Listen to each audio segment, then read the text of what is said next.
புத்திரி ஆசான் ஜெய் கணேஷ் ஐயா அவர்களை அன்புடன் கேட்டுக்கொள்கிறோம். வணக்கங்கம்மா. குருவே நம, தந்தையே நம. இன்னைக்கு நம்ம மகா திரிகா முத்திரை பார்க்க போறோம். மகா திரிகா முத்திரை அப்படிங்கிறது நம்முடைய இடகலை, பிங்கலை, சுழிமுனை மூணையுமே சமப்படுத்தக்கூடிய முத்திரை. அதுபோக வாதம், பித்தம், கபம் இதை சீர்படுத்தக்கூடிய முத்திரை.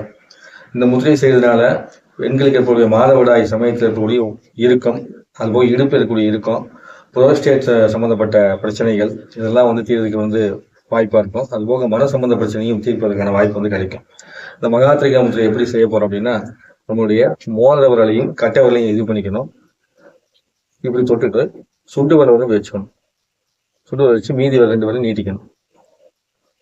மோதிர விரலையும் கட்டை விரலையும் தொட்டுக்கணும். சுண்டு விரலை டச் பண்ணிக்கணும். மீதி ரெண்டு விரலையும் நீட்டிக்கணும். இது பேரு மகா திரிகா முத்திரைன்னு சொல்றாங்க. இந்த மகா திரிகா முத்திரையை செய்யறதுனால நமக்குள்ள 3 வாத, பித்த, கபம் இது மூணுமே சமநிலைப்படும் அப்படின்னு சொல்லப்படுது. வாத, பித்த, கபம், அப்ப இட, பிங்கள, சுசுமுனை, அதாவது இட, பிங்கள, சுழிமுனை அப்படிங்கிற நாடியும் என்ன பண்ணுது, இது சீர்படுத்தக்கூடிய உபயோகப்படக்கூடிய ஒரு முத்திரையா இருக்குது. இந்த முத்திரை இப்படி வச்சுட்டு நீங்க அப்படியே நெஞ்சுக்கு நேரா வைத்து கொண்டு அமைதியாக கண்களை மூடி முழுக்க நீங்க உங்க சுவாசத்தை கவனிச்சுட்டே வந்தீங்க அப்படின்னா இப்ப சொன்ன பலன்கள்லாம் உங்களுக்கு நடக்க தொடங்கும். ஒரு நாளைக்கு 5 நிமிஷம் செஞ்சா போதும். பிரச்சனை இருக்கிறவங்க 15 நிமிஷமா பிரிச்சு 40 நிமிஷம் செய்யணும். இப்போ யாருக்காவது ப்ரோஸ்டேட் வீக்கா இருக்குது, இல்லைன்னா மாதவிடாய் ஏற்படும் போது இடுப்புல பயங்கரமா வலி எடுக்குது, அப்புறம் இடுப்புல இறுக்கமா இருக்குது, அது ஒரு சேர்ல உட்காந்துட்டே வேலை செய்வாங்க, உங்க இடுப்பு இறுக்கமா இருக்கும், அந்த மாதிரி இடுப்பு இறுக்கமா இருக்குது, அது போன்று இருக்கவங்க எல்லாருமே இந்த மகா திரிகா முத்திரையை டெய்லி செஞ்சுட்டு வர அந்த வலியெல்லாம் குறைய தொடங்கும். இந்த வாத பித்த கபம் சமநிலை இல்லாம மாறி உடம்புல ஏதோ ஒரு வாய் பிரச்சனை, ஏதோ ஒரு பிரச்சனை வந்துட்டே இருக்கு அப்படின்னா இந்த முத்திரை செய்யும் போது அது சீர்படுத்த தொடங்கும்.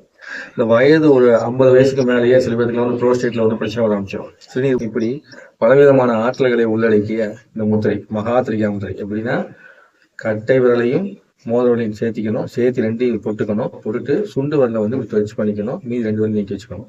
இந்த மாதிரி இருக்கும். சரிங்களா? இதை அப்படியே இப்படி வச்சுட்டு கண்கள் மூடி உட்காந்துக்க வேண்டியதான். தினந்தோறும் இந்த முத்திரையை செய்து அனைவரும் மலம் நலம் பெற்று வாழ்ந்து கேட்டுக்கிறேன். இந்த அற்புதமான வாய்ப்பினை அளித்த பிரபஞ்சத்திற்கும், எனக்கு கற்றுக் கொடுத்த அனைத்து ஆசான்களுக்கும், கற்றுக்கொண்ட அனைத்து அன்பர்களுக்கும், காலைச்சிக்கர அன்பர்களுக்கும், குணபானையருக்கும், ரோட்டஸ் அன்பர்களுக்கும் நன்றி, வணக்கம். குருவே நம, தந்தையே நம. நன்றிங்கம்மா. நன்றிங்க ஐயா. காலச்சக்கர குழு சார்பாகவும் நன்றிகளையும் வாழ்த்துக்களையும் தெரிவித்துக் கொள்கிறேன் ஐயா. நன்றி. வாழ்க வளமுடன்.